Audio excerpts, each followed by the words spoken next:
Agora vamos receber na 21ª edição do Congresso Ministros Labaredas de Fogo, Pastor Silas Malafaia.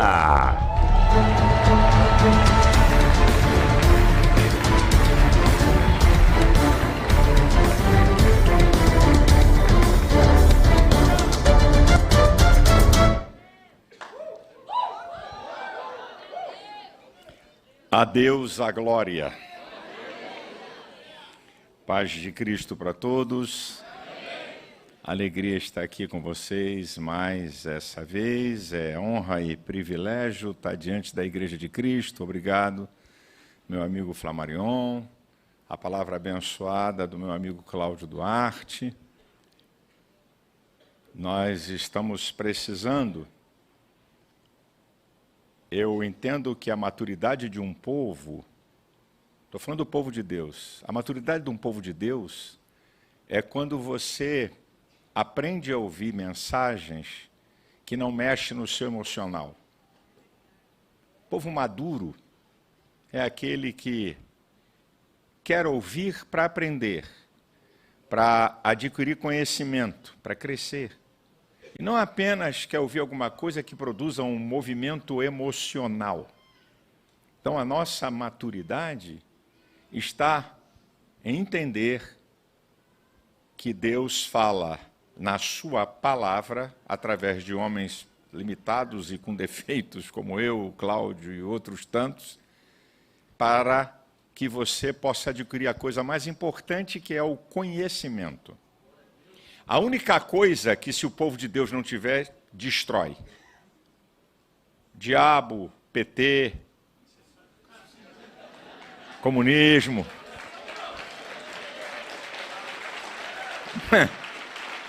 Isso tudo é fichinha. Agora, Oséias 4:6 diz: o meu povo foi destruído porque lhe faltou conhecimento. Deixa eu dizer uma coisa para você. Nós temos 3 processos de memória. A chamada memória imediata, memória de curto prazo e memória de longo prazo. Memória de longo prazo é o HD. É onde você guarda experiências que te marcaram e conhecimento. Vai lá para a memória de longo prazo. Por que você não guarda a maioria das coisas das redes sociais? Porque a função da rede social é informar, não produzir conhecimento. Informações que vão embora, você não sabe, agora conhecimento não.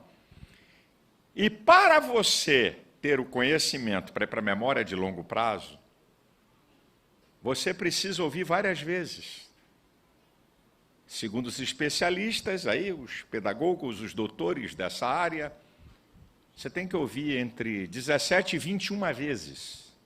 Para que seja levado à sua memória de longo prazo. Por isso que o apóstolo Paulo, em Filipenses 3:1, ele diz assim: eu não me canso de escrever as mesmas coisas, porque é segurança para vós. A repetição é de fundamental importância para que o conhecimento vá para a memória de longo prazo. Estou dizendo tudo isso por quê? Porque eu não vou falar aqui nada que você não saiba. Estou logo te preparando. Eu vou falar coisa que você sabe, eu vou só repetir, talvez de uma maneira diferente, porque Deus dá a cada um uma graça, um jeito, não é? Mas eu vou falar coisa que você sabe. O tema da minha palavra é verdades que líderes precisam saber. Não que você não saiba, por favor, não tenha essa presunção de estar falando aqui coisa que ninguém sabe. Mas é uma temática para chamar a sua atenção. Vou deixar 2 textos básicos para eu poder falar. Já que eu estou falando em verdade, 2 Coríntios 13:8. Nada podemos contra a verdade, senão pela verdade. E como eu também vou usar, Filipenses 3:13 e 14, o apóstolo Paulo. Uma coisa faço é que, esquecendo-me das coisas que para trás ficam e avançando para as que estão diante de mim, prossigo para o alvo pelo prêmio da soberana vocação de Deus em Cristo Jesus nosso Senhor. Ok? Então eu vou falar aqui algumas verdades que são da máxima importância para você. Aí você diz assim: mas eu não sou líder, está precisando aprender. Todo ser humano foi chamado para liderar uma área da vida, até a dona de casa. Até a dona de casa. Há uma ideia equivocada e errada que líder é um pastor, um CEO de uma companhia, uma autoridade, um político. Nananina, não. Todo ser humano foi chamado para liderar uma área da vida. Eu ouvi o cara mais inteligente que já cruzou na minha vida, chamado Dr. Myles Munroe. Dorme no Senhor, um desastre de um erro do seu piloto com o seu avião. Dr. Myles Munroe era da Bahamas. A Bahamas era uma colônia da Inglaterra, era um entreposto de escravos, então uma nação de negros. Em 1972, ela foi liberada como nação. E Myles tinha um professor escocês, preconceituoso, desgramado, e ele não estava, quando garoto, entendendo a matéria. E o professor repetindo, ele não entendendo, aí o professor, irritado, disse assim: você tem cérebro de macaco, você é um idiota, você não vai ser nada na vida, seu ignorante. Ele foi para casa chorando. A mãe de Myles, uma mulher semi-analfabeta, mas sábia, temente a Deus. Aquela mulher, ele disse: eu não volto mais para a escola. Ele disse para a mãe: eu não volto mais para a escola. O professor disse que eu sou um idiota, que eu tenho cérebro de macaco, que eu não vou ser nada na vida. Ela senta com Myles e diz: ele não conhece quem é você. Você é a coroa da criação de Deus. Deus tem um propósito para a sua vida. E você vai decidir onde é que você vai chegar nesse propósito. Aquela mulher semi-analfabeta liderou o filho. Só para você ter uma ideia, estou aqui rapidinho para você entender, talvez você não conheça. Eu tenho alguns livros de Myles na minha editora. Todos os livros de Myles Munroe nos Estados Unidos são best-seller. Todos. Né? Todos. A última conferência que ele fez na Universidade de Harvard, a maior universidade do mundo para o corpo docente, só para professores, ele falou 3 horas. E quando ele terminou a palavrinha dele, ele foi aplaudido 5 minutos de pé sem parar. Estou falando de um pastor, ao nível do cara, na maior universidade do mundo, falando para professores, falou 3 horas e foi aplaudido 5 minutos de pé. Então, você foi chamado para liderar uma área da vida. Agora tem um dadozinho. Para você ser chamado para liderar uma área da vida, a primeira coisa que você tem que fazer é algo chamado autoliderança. Pastor Cláudio já entrou aqui, dizendo: você primeiro tem que aprender a se liderar para liderar outros. Você pensa que é fácil? Qual é a estrutura mais complexa do universo? O cérebro humano. Só para você ter uma ideia, essa cachola aí que pesa mais ou menos 1,3 kg, essa massa cinzenta que está dentro da tua cachola, com mais de 80 milhões de células, cada uma com 10 mil a 100 mil ramificações. Sabe quantas ligações tem na tua cabeça aí? No mínimo, 1 quadrilhão de ligações. Você já parou para imaginar a complexidade que é o ser humano? Então, a primeira coisa que você tem que aprender é a autoliderança. Por isso que eu estou dizendo aqui, verdades que líderes precisam saber. Você lidera uma área da vida. Deus chamou você para liderar uma área da vida.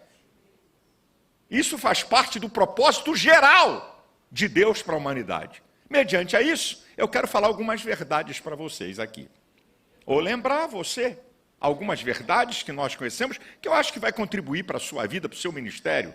A primeira verdade que eu quero dizer para você é que Deus não dirige a sua igreja como empresa e quartel. Deus não dirige a sua igreja como empresa e quartel. Deus dirige a sua igreja como família. Na oração do Pai Nosso, Mateus 6,9, vocês vão orar assim: Pai Nosso que está nos céus.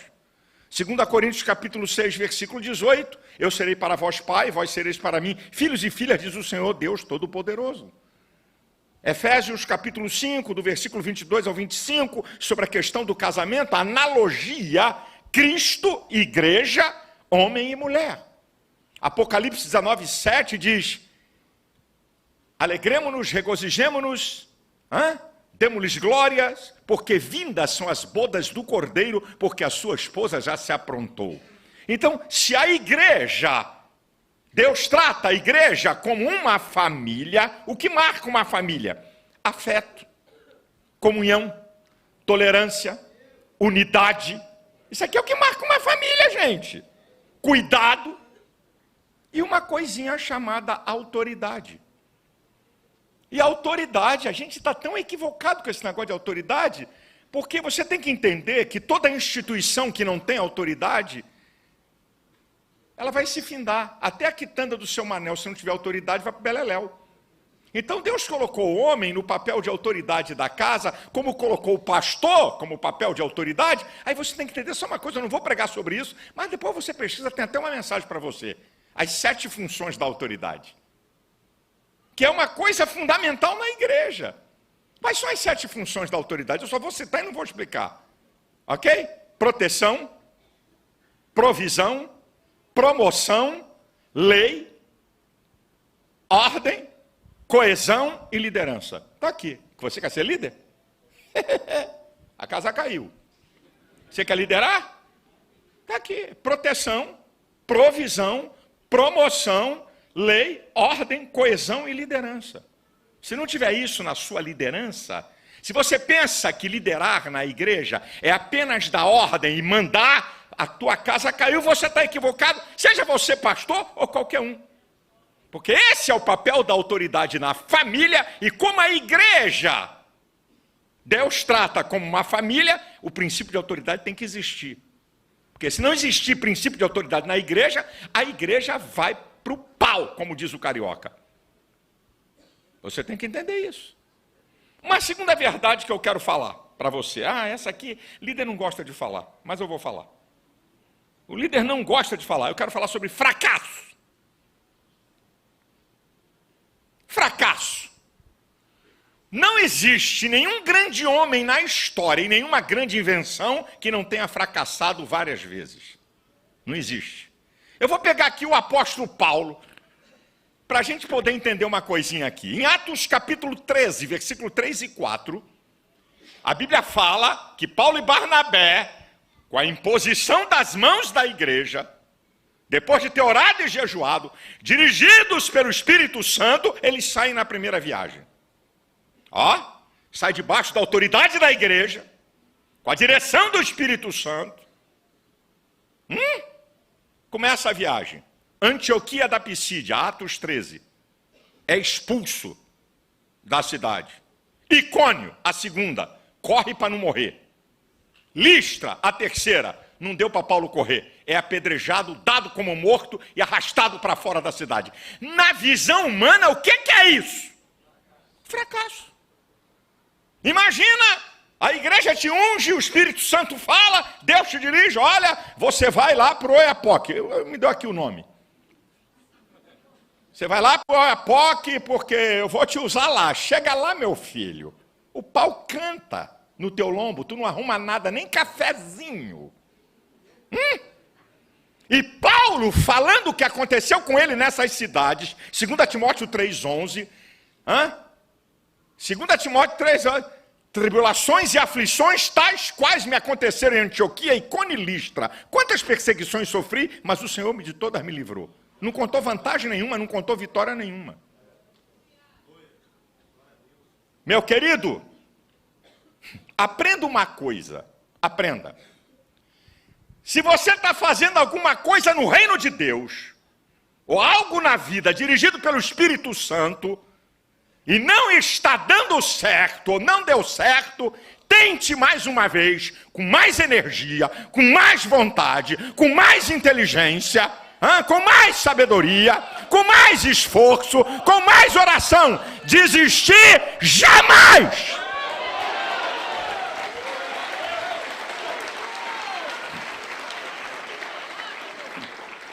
Você imagina se Paulo tivesse desistido, porque ele foi expulso de Antioquia da Pisídia, correu para não morrer em Icônio e foi apedrejado em Listra. Sabe quantas vezes ele passou por essas cidades?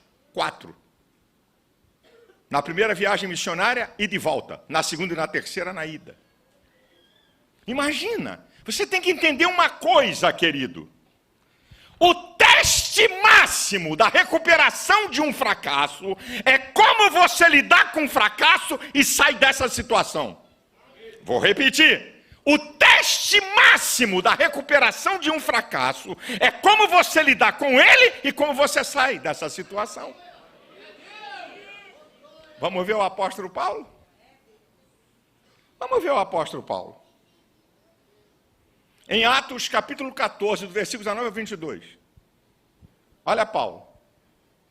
Ele é apedrejado, dado como morto, não estava morto. Se fez de morto. Primeira coisa, tem hora que você não pode mostrar resistência, porque é uma força contrária, que se você continuar resistindo, você morre.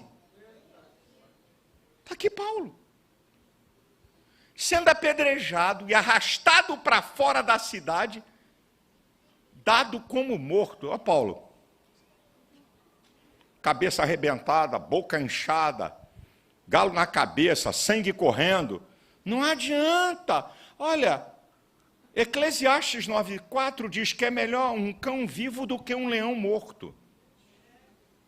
Tem hora, meu filho, que você tem que parar, e não adianta remar contra esse obstáculo, porque a força contrária vai te destruir. Agora, olha o segundo lugar. Na continuação do texto. E rodeando os discípulos, levantou-se. Quando o vento sopra a favor, quando tem pessoas a seu favor, quando a situação está a favor, ninguém levantou Paulo. Por isso que ele se fingiu de morto. Está aqui a prova. Porque se ele tivesse quase morto, tinham que ajudar ele a levantar. Vai lá no texto. Levantou-se Paulo. Ele levantou sozinho. Por quê? Os discípulos o rodearam. Agora tinha gente a favor. Ele entra de novo em Listra, depois sai de Listra e vai para Derbe e faz discípulos. O que a gente aprende com isso aqui? Você tem que aprender com isso aqui. Quem tem propósito de Deus, a derrota aparente não é ponto final.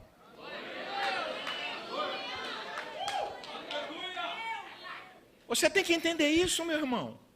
Quem tem propósito de Deus na vida, a derrota aparente não é ponto final. Está aqui, ele volta para o propósito, e aí ele vai dizer uma coisa, porque o interesse de Paulo, Cláudio falou aqui também, ele quer preparar os discípulos para os embates que iam enfrentar. E aí você vai ver ele dizendo assim, confirmando o ânimo dos discípulos, porque convém que por muita tribulação se entre no reino de Deus. A palavra-chave é ânimo, confirmando o ânimo. Olha que Paulo não deu uma de coitadinho. Irmão, está vendo o que é? Quer pregar o evangelho? Quer servir a Cristo? Olha, todo arrebentado. Ele não deu uma de vítima para atrair para alguém com olhar de coitadinho, porque você sofreu no evangelho, porque aconteceram coisas que não acontece com qualquer um. Não, Paulo não dá uma de coitadinho, confirmando o ânimo dos discípulos, porque convém que por muitas tribulações se entre no reino de Deus. Ânimo, a palavra-chave é ânimo. Ânimo é o agente ativador do ser.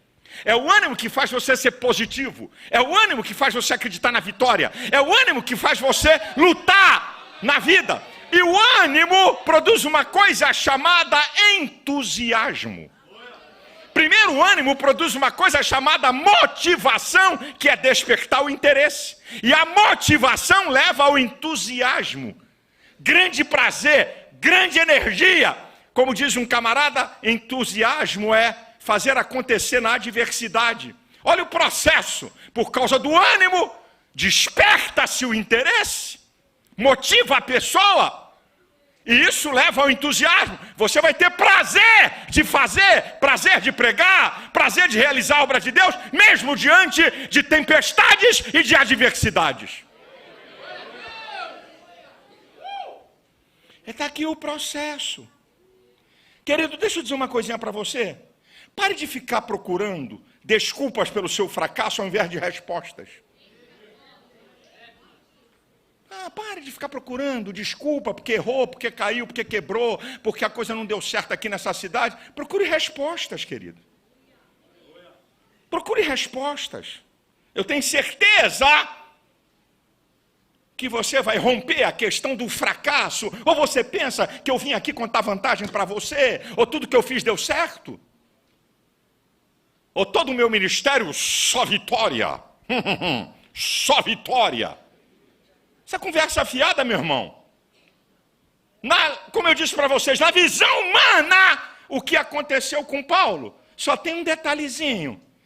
Ele foi expulso de Antioquia da Pisídia, fugiu para não ser morto em Icônio, foi apedrejado em Listra, mas depois ele voltou nesses lugares e deixou discípulos e deixou igreja, porque nenhum fracasso aparente vai ser o termômetro da sua vida, mas experiência para você crescer e realizar aquilo que Deus quer fazer.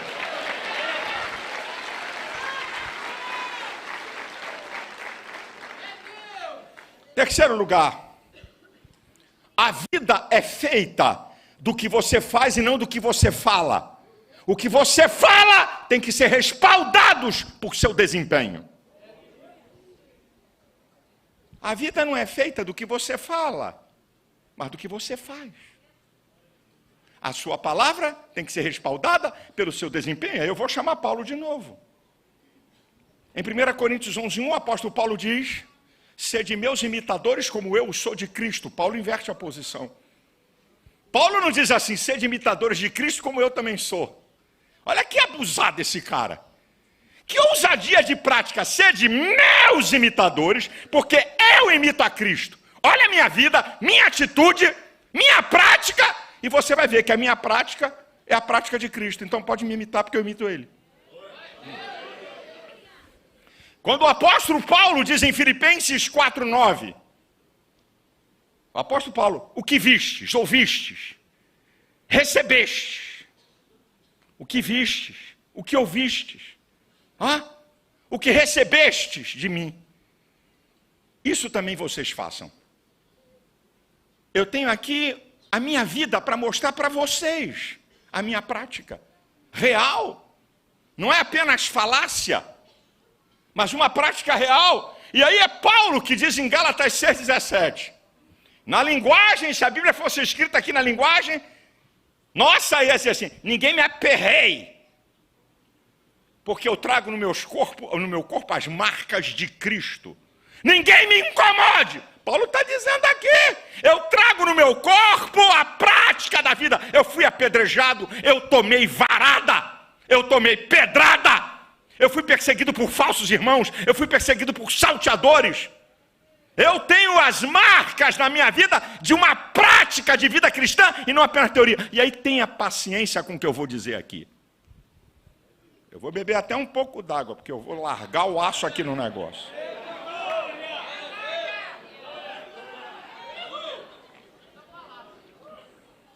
Você sabe o que é que eu estou admirado hoje?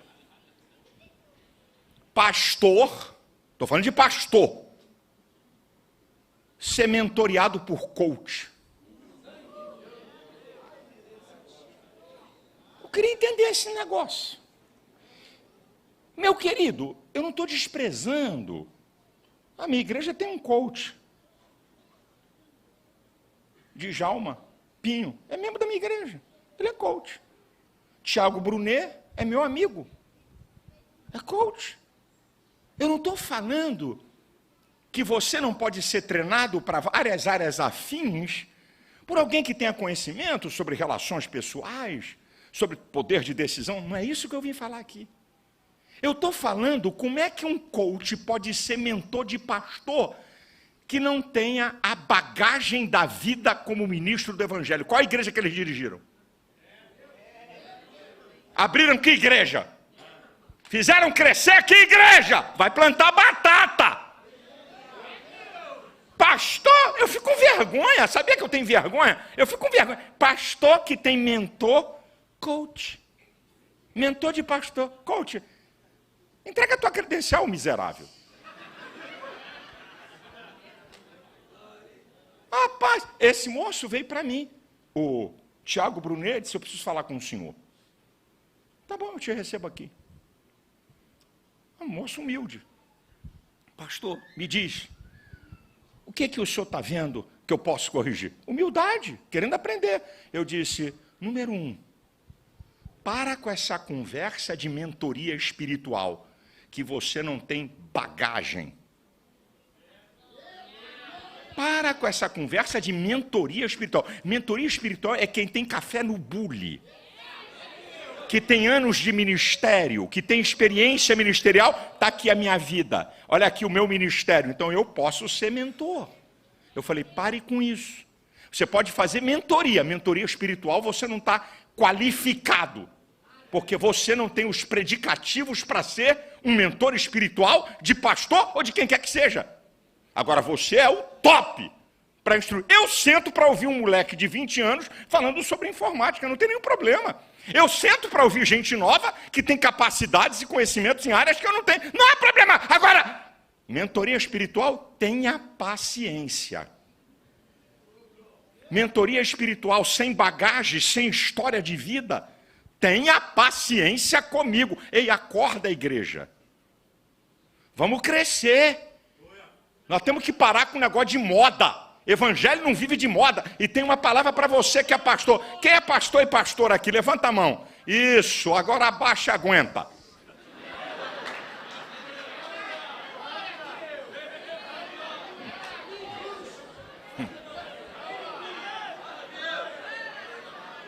Aprenda aí, queridão. Pastor não vive de imitação, vive de revelação.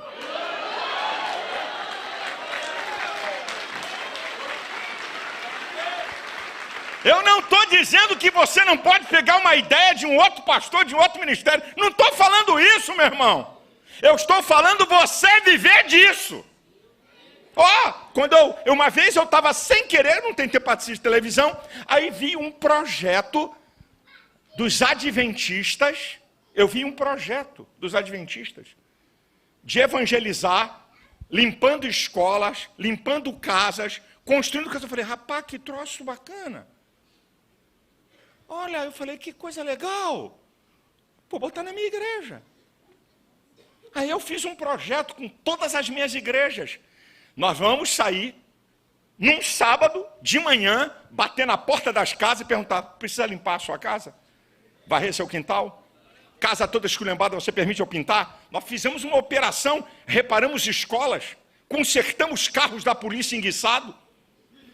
Aquilo foi ideia minha? Não, eu vi uma ideia. Agora, eu não vivo disso. O que é moda?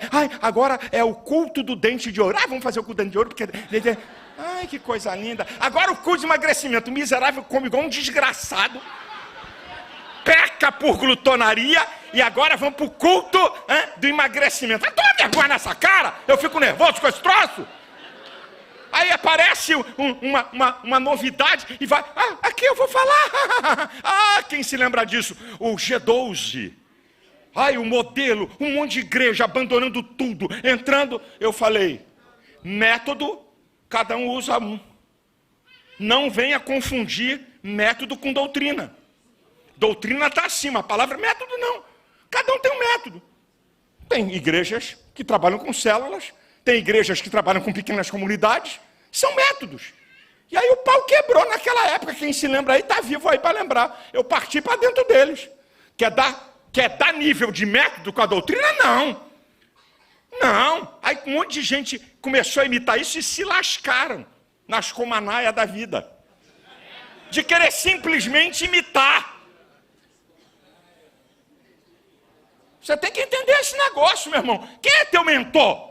Para quem você olha? E diz aqui, esse cara tem uma palavra. Eu estava comentando com o pastor Cláudio. Mentor não é guru. Mentor não é um cara para te manipular. Mas é um cara que você diz assim, deixa eu perguntar a opinião dele sobre isso. E eu decido. Mas eu quero ouvir essa opinião. O que é que ele pensa? Eu fico vendo uns garotos novos hoje, que eu até conheço, fazendo bobagem uma atrás da outra. Não pega a tralha de um telefone a dizer, pastor, o que o senhor pode me dizer sobre isso? E eu vou dizer para ele, eu acho que é assim, assim. Se você for por esse caminho, se você for por outro, quem decide é você. Mentor é uma autoridade espiritual que você reconhece pela sua história, pelo seu legado. Não tem legado e não tem história, não pode ser mentor espiritual da sua vida.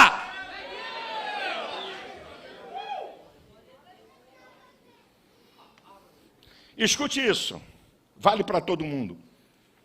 Em quarto lugar, o maior teste que podemos passar na vida não é uma grande adversidade ou uma grande enfermidade. O maior teste é o teste do dinheiro.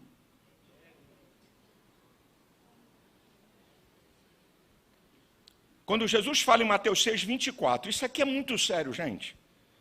Não podeis servir a Deus e ao dinheiro. Não falou que não pode servir a Deus e o diabo. É Deus e o dinheiro. Jesus coloca o dinheiro no nível de um Deus. E que pode ser Deus no lugar do Deus verdadeiro. Eu pergunto a você, seu ministério está crescendo, sua vida está crescendo, Deus está abrindo portas para você, as tuas finanças estão melhorando, você continua obediente? Você continua orando? Você continua lendo a Bíblia? Você continua servindo a Deus? Pense, o maior teste é o dinheiro. Você passa a depender do dinheiro? Você acha que o dinheiro faz você ser superior aos outros? Você continua humilde?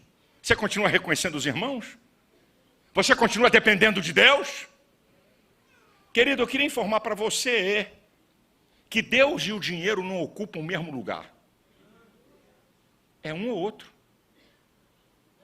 Eu queria dizer para você que Judas deixou Jesus para servir o dinheiro. Zaqueu deixou o dinheiro para servir a Jesus.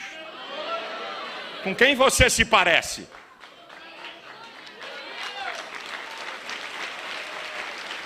O que eu tenho visto é que os homens querem se servir de Deus para servirem ao dinheiro, ao invés de se servirem do dinheiro para servir a Deus. Os homens querem servir a Deus para se servirem do dinheiro. E não se servirem do dinheiro para servir a Deus. É só uma inversãozinha, mas aquela é fundamental. Escute o que eu vou dizer para vocês aqui, irmãos. Os israelitas queriam mais a provisão do que o relacionamento com Deus. Qual foi o resultado? Está lá no Salmo 106, versículo 15. A alma deles definharam no deserto. Há muito crente querendo mais a provisão de Deus do que relacionamento com Deus. Sua alma vai definhar, porque bens não preenchem o lugar de Deus. Bênçãos materiais não preenchem o lugar de Deus.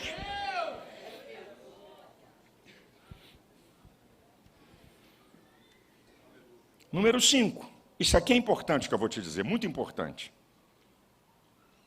A importância dos fundamentos. Escute isso aqui, é muito importante. Fundamentos são a base, a sustentação para o desenvolvimento e você cumprir propósitos. Escute. Você pode chegar a algum lugar sem fundamentos, mas não vai chegar ao lugar máximo sem eles. Você pode chegar a algum lugar sem fundamentos, mas você não vai chegar ao lugar máximo. Quando incorporamos os fundamentos da nossa vida, superamos nossos limites, porque fundamentos não mudam, mas sustentam a tua trajetória. Preste atenção. Nas diversas áreas da vida profissional, do esporte como do evangelho, talento não substitui fundamentos. Seja nas diversas profissões e de esportistas, como também no reino, eu vou provar isso para você. Talento não substitui fundamento. Eu vou mostrar 2 desportistas para você entender isso. Vou começar com eles. O maior jogador de basquete de todos os tempos chama-se Michael Jordan. É o desportista mais rico do mundo. Michael Jordan era um jogador talentoso, mas ninguém conhecia os fundamentos do basquete como ele. Isso é, ninguém aplicava na sua vida esportiva os fundamentos do basquete. Então ele tinha talento e fundamentos. Se tornou o maior jogador de basquete. Só para você ter uma ideia, Michael Jordan parou de jogar há 20 anos. Em 2003, foi seu último contrato. Você sabia que só de royalties da Nike, ele recebe por ano 100 milhões de dólares? e já parou há 20 anos. E você acha que Messi, Neymar, Cristiano Ronaldo, isso tudo é fichinha perto de Michael Jordan. Michael Jordan, alguns anos atrás, comprou um clube de basquete por perto de 230 milhões de dólares. 4, 5 anos atrás. Vendeu agora por 3 bilhões e meio de dólares. Vou falar de um outro, esse é jogador. Cristiano Ronaldo. Cristiano Ronaldo. É isso? Ronaldo, não é Ronaldo? O último contrato dele agora, com a idade dele, 1 bilhãozinho por ano, para jogar na Arábia. Agora, preste atenção, quando ele estava no Real Madrid, o técnico novo chegou. Marcou o treinamento para 10 horas, o técnico chegou 9. E Cristiano Ronaldo já estava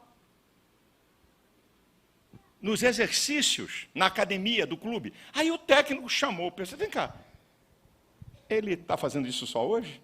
Porque eu estou chegando, pessoal, não. Todas as vezes que não tem treinamento, 8 horas da manhã ele está aqui. Isso são fundamentos. Fundamentos para um jogador de futebol, cuidado com a alimentação, não viva em noitadas, exercício físico. Enquanto os jogadores aí, como o tal do imperador brasileiro, o imperador, lembra do imperador?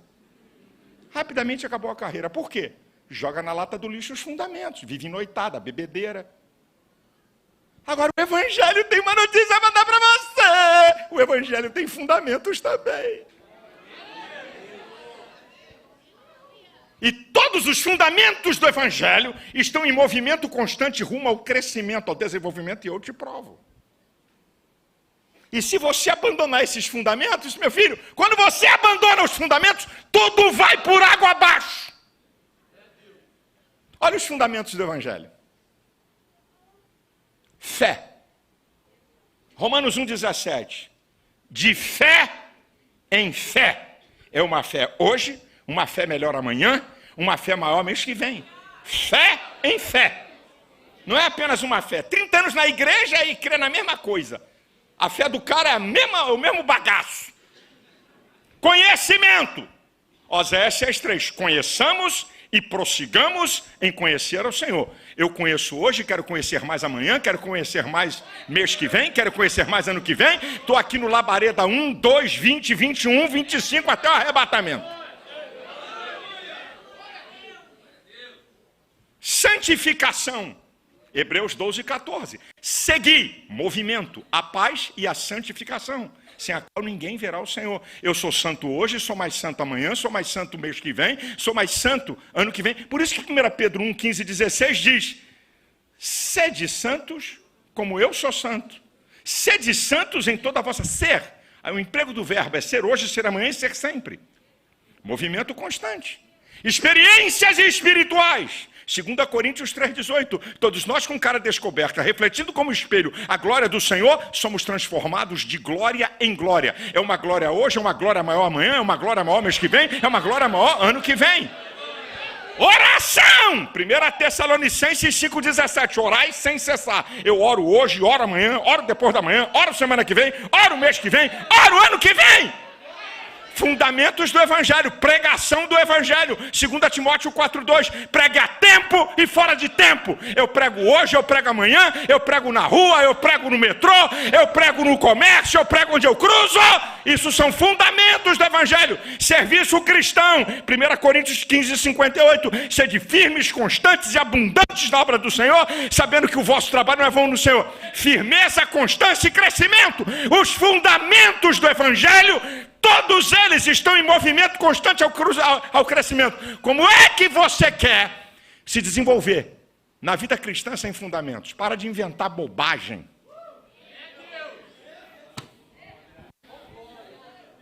Existe um jeito certo e um jeito errado de fazer as coisas. Os fundamentos mostram o jeito certo.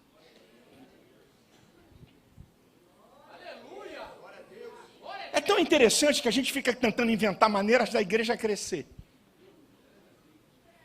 Em Atos 16, 5 diz assim, as igrejas eram edificadas na fé e cresciam em número, edificadas na palavra. Meu sogro, um pastorzinho de 50 anos, dirigindo a mesma igreja, e faleceu 60 anos como pastor, meu mentor. Meu pastor dizia para mim assim, Quando eu comecei, meu filho, quando você não tiver nada que pregar, leia o Salmo 119 devagar. Você não tem nada para pregar, prega a palavra. Ei, pregue a palavra. É a palavra que é fonte de fé, fonte de prosperidade, fonte de santificação, fonte de conhecimento. É a palavra, gente. Fundamento da vida cristã. Tudo que eu falei sobre fé, sobre conhecimento, experiência espiritual, sobre oração, sobre serviço cristão, sobre pregação do evangelho, está sustentado na palavra, que é o fundamento da igreja. Eu fico vendo gente pregar porque o teólogo alemão Hans von Humham falou isso. Porque Flávio José falou aquilo. Eu quero saber o que é que a palavra fala. Ei, teu povo precisa da palavra. Irmão, você precisa ouvir a palavra. Para de querer movimento. Eu tinha um pastor de uma igreja minha, uma grande igreja, gostava de movimento. Movimento dentro da igreja. Movimento. Eu chamei ele e disse assim, meu filho, deixa eu explicar uma coisinha para você. E vale para você. Se você levar a igreja a viver de movimento, escute isso, pastor. Se você levar a igreja a viver de movimento, na hora que aparecer um movimento melhor e maior do que o seu, o povo vai embora. Porque movimento no Novo Testamento não é para o crente ficar falando língua dentro da igreja e para ter movimentos. E moveu-se o lugar em que estavam reunidos. Atos capítulo 4, versículo 31. E todos foram cheios. Todos foram, não ficaram. Foram, não ficaram. E todos foram cheios do Espírito Santo e anunciavam com ousadia a palavra de Deus. Movimento na igreja é para te dar poder para você pregar lá fora. Movimento para encher barriga de crente. Eu estou com pena de você, pastor. Aí eu chamei esse meu pastor e disse assim, aqui é a igreja da palavra. Pregue a palavra. Se o Espírito Santo quer fazer algum movimento, não é você, é o Espírito Santo. Porque o Espírito Santo pode fazer um movimento num culto a hora que ele quer. Ele tem soberania. O vento sopra onde quer. Para onde quer e como ele quer, eu entendo isso. Agora, eu não quero marcar a igreja que eu sou pastor por movimentos. Porque um povo que é marcado por movimento, e movimento não é fundamento do evangelho. Na hora que aparecer um outro cara perto de você, com um movimento melhor do que o teu, um beijo e um abraço. Agora, um povo que é edificado na palavra, que é o fundamento do evangelho, para esse cara sair, Hebreus 5,14 diz assim, o alimento sólido são para os maduros, os quais, em razão do costume, têm os seus sentidos exercitados, tanto para discernir o bem e o mal. O alimento sólido é para os maduros, os quais, em razão do costume de ser exercitados, têm a capacidade de discernir o que é bem e o que é mal. Teu povo não vai ser engolido por falso profeta, teu povo não vai ser engolido por besterol teológico, teu povo não vai ser engolido por qualquer porcaria, porque ele aprendeu com a palavra, sustentado pela palavra, ele tem a capacidade de discernir o ambiente, as pessoas e o lugar. E ele não vai sair da tua igreja para qualquer aventura. Para ele sair da tua igreja, ele tem que morar longe. Acorda, pastor! Acorda, povo de Deus!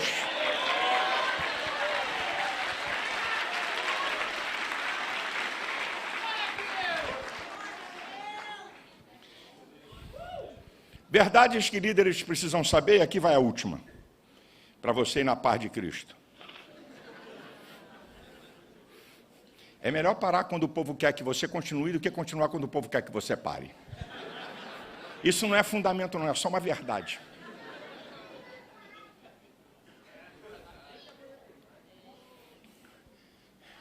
Liderança.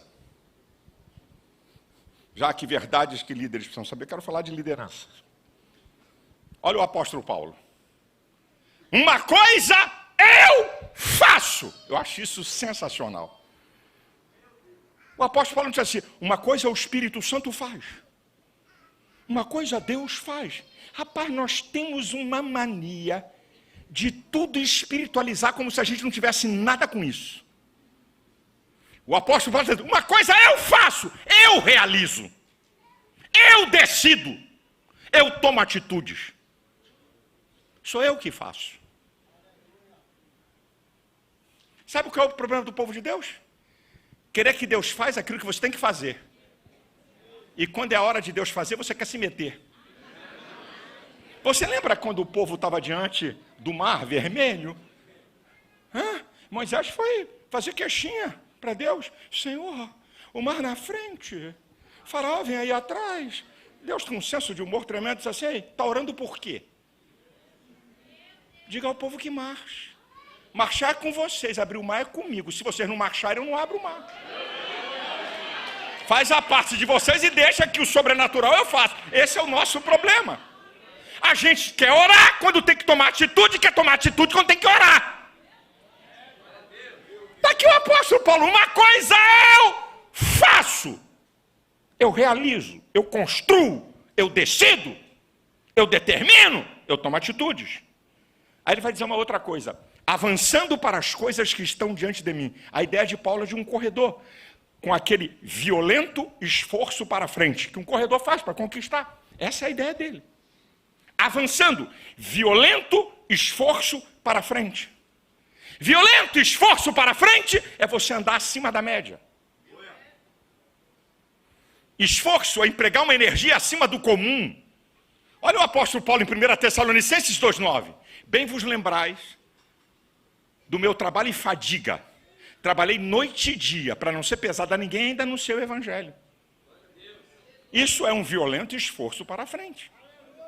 Um emprego de energia acima do normal. Agora, a ideia de Paulo de um corredor que vai vencer uma maratona, a ideia dele é essa. Então você tem que entender o seguinte: um violento esforço para frente, andar acima da média para você conquistar hoje. Quem ganha uma maratona de 42 quilômetros tem que vencer o primeiro centímetro da pista. Sabe qual é o problema do povo de Deus? Ele quer sair da maratona agora e chegar nos 42 quilômetros sem correr os 42.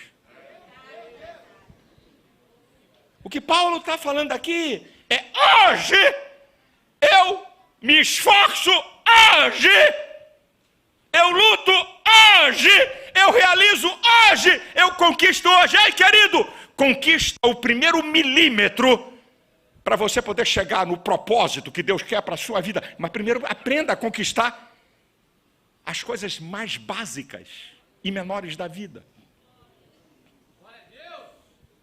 Uma coisa eu faço, e é que, avançando para as coisas que estão diante de mim, prossigo para o alvo. Aqui tem duas coisas, irmãos. Eu prossigo para o alvo. Eu tenho uma direção. O corredor tem uma direção para chegar no objetivo.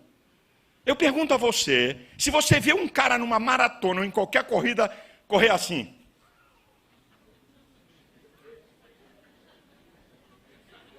o que é que você vai dizer? É maluco. Isso é um maluco. Tem crente assim. Vou para o meu objetivo.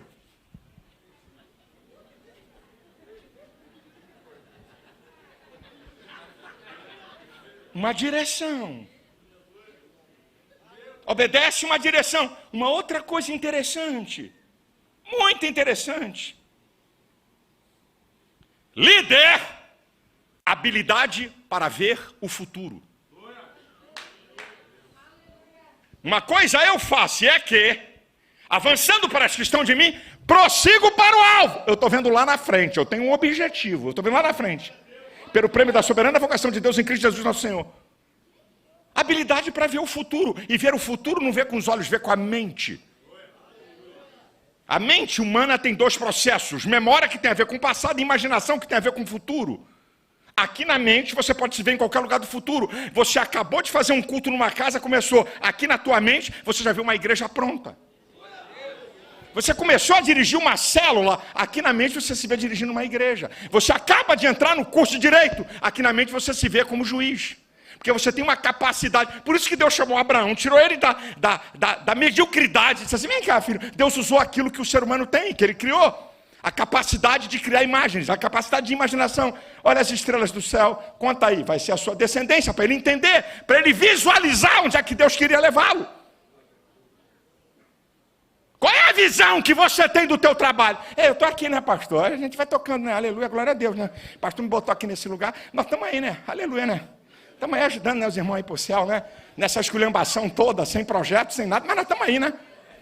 Aí o que você nesse departamento quer? Onde é que você quer chegar para contribuição para a igreja? E você, pastor, quer chegar aonde? Pastor, minha cidade é pequenininha, né? Você tem que entender, né? Eu sou pastor de uma cidadezinha. É mesmo, irmão. Eu conheço aqui em São Paulo um pastor de uma cidade de 70 mil habitantes, que 10 mil pessoas são membros da igreja dele. Ninguém conhece. Ninguém sabe. Um cara simples. Numa cidade de Lins, estou dando o nome, São Paulo, 70 mil habitantes, 10 mil são membros da igreja dele. Que conversa é essa, rapaz? O que é que você está vendo? Para aí, o que é que você está vendo para o teu futuro? Seja o futuro da tua família, o futuro da tua profissão, ou o futuro do teu ministério? O que é que você está vendo? Eu não estou vendo nada, pastor, eu só vejo hoje. Estou com pena de você, da tua família, do teu projeto, da tua igreja e do teu ministério. Líder sustenta o que acredita. Rapaz, como é que as pessoas desistem da sua visão por causa de uma palavra? Malafaia, cuidado, o Xandão vem aí, hein? Vai te pegar, manda vir, manda me pegar. E eu não vou parar daquilo que Deus mandou eu fazer. E acabou o papo, não gostou, come 2 vezes. Essa é a questão, meu irmão. Aprende. Líder não faz o que é conveniente para agradar pessoas. Líder faz o que é certo. Você não lidera uma área do reino ou da igreja para fazer o que as pessoas gostam, mas o que é certo. Olha o apóstolo Paulo em Gálatas 2, versículo 4 e 5. Eu não sujeitei nem por uma hora aqueles que queriam se intrometer na liberdade que eu tenho em Cristo. Depois Gálatas 2,11. E Paulo resistiu a Pedro na cara porque era repreensível. Pedro era chapéu de 2 bicos. Quando estava com da circuncisão, era da circuncisão. Quando estava da incircuncisão, os gentios era da incircuncisão. Paulo deu uma dura em Pedrão. Não foi uma dura num bedeu. Foi em Pedrão. Por quê? Não abre mão. Não negocia princípios. Líder! Escute, obedece uma direção divina. Eu vou terminar aqui. Líder obedece uma direção divina. Olha o apóstolo Paulo. Olha o apóstolo Paulo em Atos capítulo 20, versículo 22 e 23. E agora, ligado pelo Espírito, vou para Jerusalém, sem saber o que há de me acontecer, a não ser o que o Espírito Santo me revela de cidade em cidade, prisões e tribulações.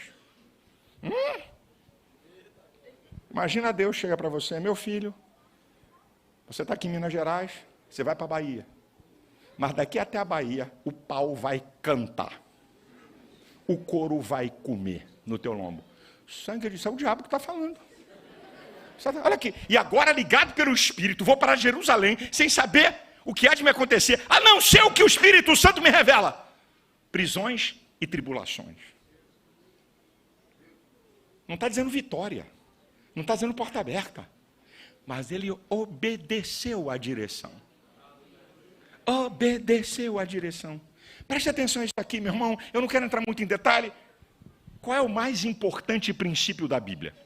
Tem o princípio da honra, tem o princípio da fidelidade, tem o princípio, são fundamentos que ultrapassam eras. Antes da lei, na lei e depois da lei. São princípios.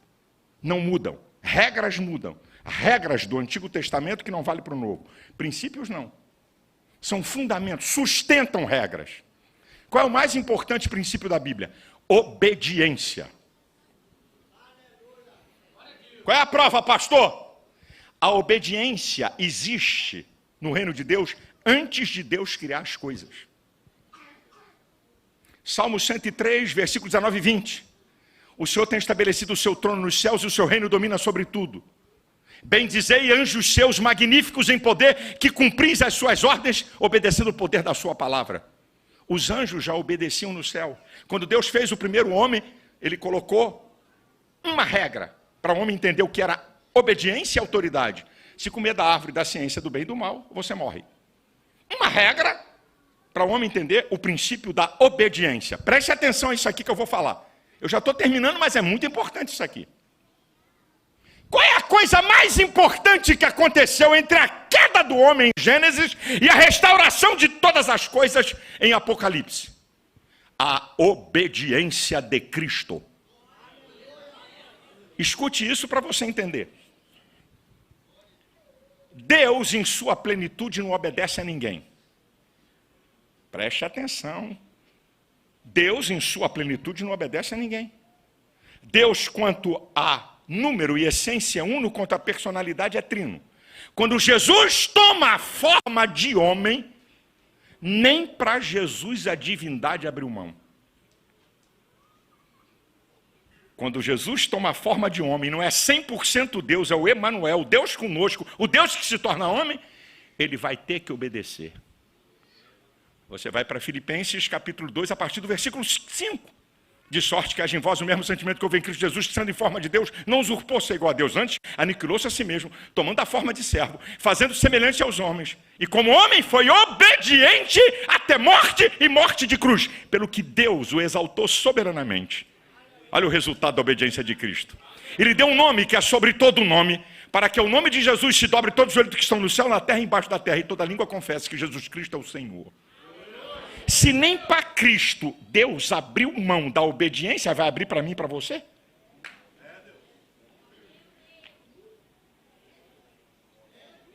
E a obediência na Bíblia é um efeito cascata. Se você não obedece às autoridades que Deus constituiu no seu reino, você também não vai obedecer a Ele. E escute o que eu vou te dizer, isso aqui pode consultar, qualquer afirmação teológica tem que ser respaldada pela Bíblia. Deus perdoa pecados contra a sua santidade, mas eu não vi Deus perdoar pecados contra a sua autoridade. O que é Deus perdoar pecados contra a sua santidade? O homem se prostitui, ele perdoa. O homem mente, não estou dizendo que o pecado não tem consequência, ele perdoa contra a sua autoridade. Quando Satanás se rebelou contra a autoridade de Deus, Deus disse assim, tem algum demônio arrependido aqui? Tem algum capetinha que quer voltar? Não teve negócio, botou todo mundo para fora. Quando se rebelaram contra a autoridade de Moisés, que representava Deus, Datã, Coré e Abirão, não teve negócio, foi todo mundo para o pau, para o sarrafo. Deus não negocia princípio de autoridade. Isso aqui é sério demais, meu irmão. Você não quer obedecer a ninguém, não quer obedecer a nada, quer mandar o quê? Quer mandar em quem? O mais importante princípio da Bíblia é a obediência. A maior promessa da Bíblia está sustentado por isso, Hebreus 5:9. Ele veio a ser a causa de uma eterna salvação para todos os que lhe obedecem. Você crê para a salvação e obedece para mantê-la. Para Hebreus 5:9, irmão, eu estou citando a Bíblia, não estou citando o livro de conto de carochinha, não, meu brother. Escute isso aqui. A marca do cristianismo, do relacionamento entre os homens é o amor. João 13:35, e nisto todos conhecerão que são meus discípulos e vos amardes uns aos outros. A marca do cristianismo no relacionamento com Deus é a obediência. João 15:14, vós sereis meus amigos se fizerdes o que eu vos mando. Agora escute. A maior prova do amor de Deus para conosco é a doação do seu Filho Jesus. E qual é a maior prova do nosso amor para com Deus? João 14:15. Se me amardes, guardareis os meus mandamentos. Obediência. Você pensa que a maior prova do teu amor para com Cristo é você ficar... Jesus, eu te amo, meu Pai. Eu te amo, aleluia. A maior prova do meu amor é que eu estou trabalhando na igreja. A maior prova do meu amor por Deus é que eu estou fazendo... Não, a maior prova do seu amor é porque você lhe obedece. Escute, eu vou terminar. A primeira e a última coisa que Deus requer de nós é simples, imutável e total. Obediência. Paulo diante do rei Agripa, rei Agripa, eu não fui desobediente à visão celestial. Obedeça o que Deus quer para a tua vida. Obedeça a direção que Deus está dando para você. Mesmo que você ache absurda, mesmo que você não goste, entenda que o princípio da soberania pertence a Ele. Aí está lá no Antigo Testamento. Tem o Senhor mais prazer em sacrifício do que se obedeça a sua palavra? Deus tem mais prazer que isso? Não. É melhor obedecer do que sacrificar. Obedeça, meu irmão. Eu trabalhei, vou terminar aqui, vou fazer uma oração por você. Eu trabalhei 30 anos do lado de um pastor. 30. Famoso, programa em rede mundial e rede nacional de televisão. Pregava mais do que ele na igreja, que ele era o pastor, porque ele me dava as oportunidades. Gente ligava lá para a igreja e dizia assim, e ele atendia o telefone, e dizia, quando eu gostava de atender o telefone. Aí a igreja do pastor Silas Malafaia, aqui é a igreja do pastor Silas Malafaia. Ele gostava de ir para a porta da igreja antes do culto, aí chegava a gente, aqui é a igreja do pastor Silas Malafaia, ele é o pastor. Aqui é a igreja do pastor Silas Malafaia. Agora segura, estou aqui com o pastor meu, o Alexandre está aqui. Eu, famoso, pregava muito mais na igreja do que ele, a igreja que ele era pastor. Prestígio, nome, tudo que você imaginar, que vocês sabem. Agora, pergunta lá para o povo, se alguém chegasse lá na ADVEC, naquela época que dissesse assim, quero fazer uma pergunta aos membros da igreja, quem é que é o pastor? José Santos ou Silas Malafaia? Ninguém ia gaguejar. Ninguém ia dizer, peraí, deixa eu pensar. Seria assim, ó, imediato, pastor José Santos. A maioria aqui não sabe nem quem foi esse homem. Mas por que o povo sabia que ele era o pastor? Porque eu nunca solapei a autoridade dele. Porque eu nunca insinuei na igreja que eu estava no mesmo nível que ele. Porque eu sempre fortaleci a liderança dele. Porque todo culto, ele nunca me pediu isso, mas todo culto que eu dirigia, ele nunca me pediu. Por favor, fica de pé. Aqui está o pastor José Santos, que é o meu pastor e o pastor dessa igreja. Você pode dar um aplauso para ele? Não é você não, eu quero dizer na igreja. Ele nunca me pediu isso. O meu ministério rendia 10 vezes mais do que a renda de toda a igreja. Eu não dependia de salário da igreja, não dependia nada da igreja, no sentido aparente humano. Mas quando eu saía, eu dizia para ele, pastor, eu tenho uns convites para viajar. Vai, meu filho, Deus te abençoe. E de vez em quando ele chegava perto assim, e dizia assim, ó Silas, prega domingo. Quando eu via que era uma agenda que eu podia substituir, eu dizia, camarada, eu vou dizer na televisão que eu vou trocar e vou uma outra vez, porque meu pastor me chamou para pregar. Eu dizia, ok. E se eu dissesse para ele, pastor, eu já estou com uma agenda, ele dizia, vai. Eu conheci o coração dele. Mas eu fazia aquilo para me disciplinar a submeter a ele. E quando eu tinha um evento que era em estádio, que eu não tinha, pastor, eu vou estar pregando num grande congresso, eu queria que o senhor me liberasse. Vai, meu filho, eu sabia que ele faria isso para qualquer coisa. Mas era uma disciplina que eu me impunha para me submeter a uma autoridade. Eu nunca olhei meu pastor de cima para baixo, nem de igual. Eu sempre olhei meu pastor de baixo para cima. Aqui está um homem. Um dia eu estava pregando no culto da vitória que eu tenho lá, e aquele negócio que tem dia que você prega, parece que o céu desce e a igreja sobe, o pau estava quebrando. Meu sogro ia para o culto e ficava sentado. Não queria nada. Faz o culto, prega, faz o que você quiser. O pau estava quebrando. Eu senti que Deus estava me usando. De repente eu olhei assim para o lado, o pastor, no meio da mensagem, eu olhei para ele, o Espírito Santo falou assim para mim, preste atenção. O que está acontecendo na tua vida passa pela vida desse homem. O que está acontecendo na sua vida é você reconhecer essa autoridade e submeter a ela. Aqui está o segredo. O camarada hoje pensa, porque prega mais do que o pastor. Quem te falou? Eu conheço N pastores que não pregam nada, no sentido de ser uma mensagem impactante e tal. Mas tem uma coisa chamada autoridade espiritual. O maior líder da história das Assembleias de Deus nesse país foi um cara chamado Paulo Leivas Macalão. Um dos maiores líderes, para mim não dizer o maior, não vou entrar nesse fubá. Um dos maiores líderes da Igreja Evangélica Brasileira, vocês nem sabem quem foi esse camarada. Pastor Paulo Leivas Macalão, do Ministério de Madureira. A pregação dele. Crendo no Senhor Jesus será salvo tudo da tua casa. Porque Deus amou o mundo. Uma pregação simples, mas eu nunca vi na minha vida um homem com uma autoridade espiritual como a dele. É aqui que mora a coruja, meu amigo. Não fique tirando por aquilo que as pessoas acham, mas por aquilo que Deus faz. Deus dá autoridade a alguém. E se você está lá, se submeta, seja você grande pregador, caia fogo do céu, faz o vira tudo, tem gente sendo curada, não interessa! Deus não deu a você a autoridade final. Obedeça. Obedeça. Líder que não obedece, não merece ser líder para mandar nos outros, para dar direção aos outros, para determinar sobre a vida dos outros. Se submeta e te prepare para o sucesso. Sabe o que aconteceu na minha história? Quando o pastor faleceu, a igreja tinha pelo menos uns 7 caras que podiam ser pastores. Eu e mais 6. Que tinham condição. E no estatuto da igreja, se tivesse mais de um, tinha que colocar em voto. Naquela época a igreja tinha 100 pastores, o campo, o ministério.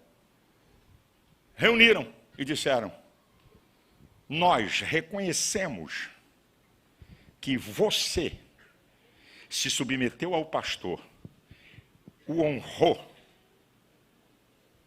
lhe obedeceu, e nós vamos fazer a mesma coisa com você.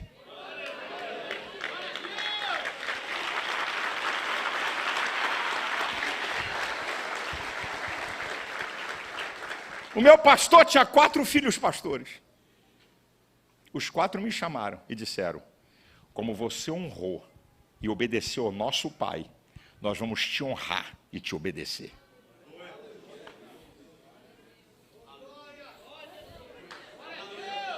De pé, por favor. Eu só quero fazer uma oração pela sua vida, pelo seu ministério, pela sua vida. Dá para você colocar as mãos para frente? Quem quer receber é assim, quem quer interceder é assim, quem quer adorar é assim, receber é assim, filho. Deixa eu orar pela sua vida.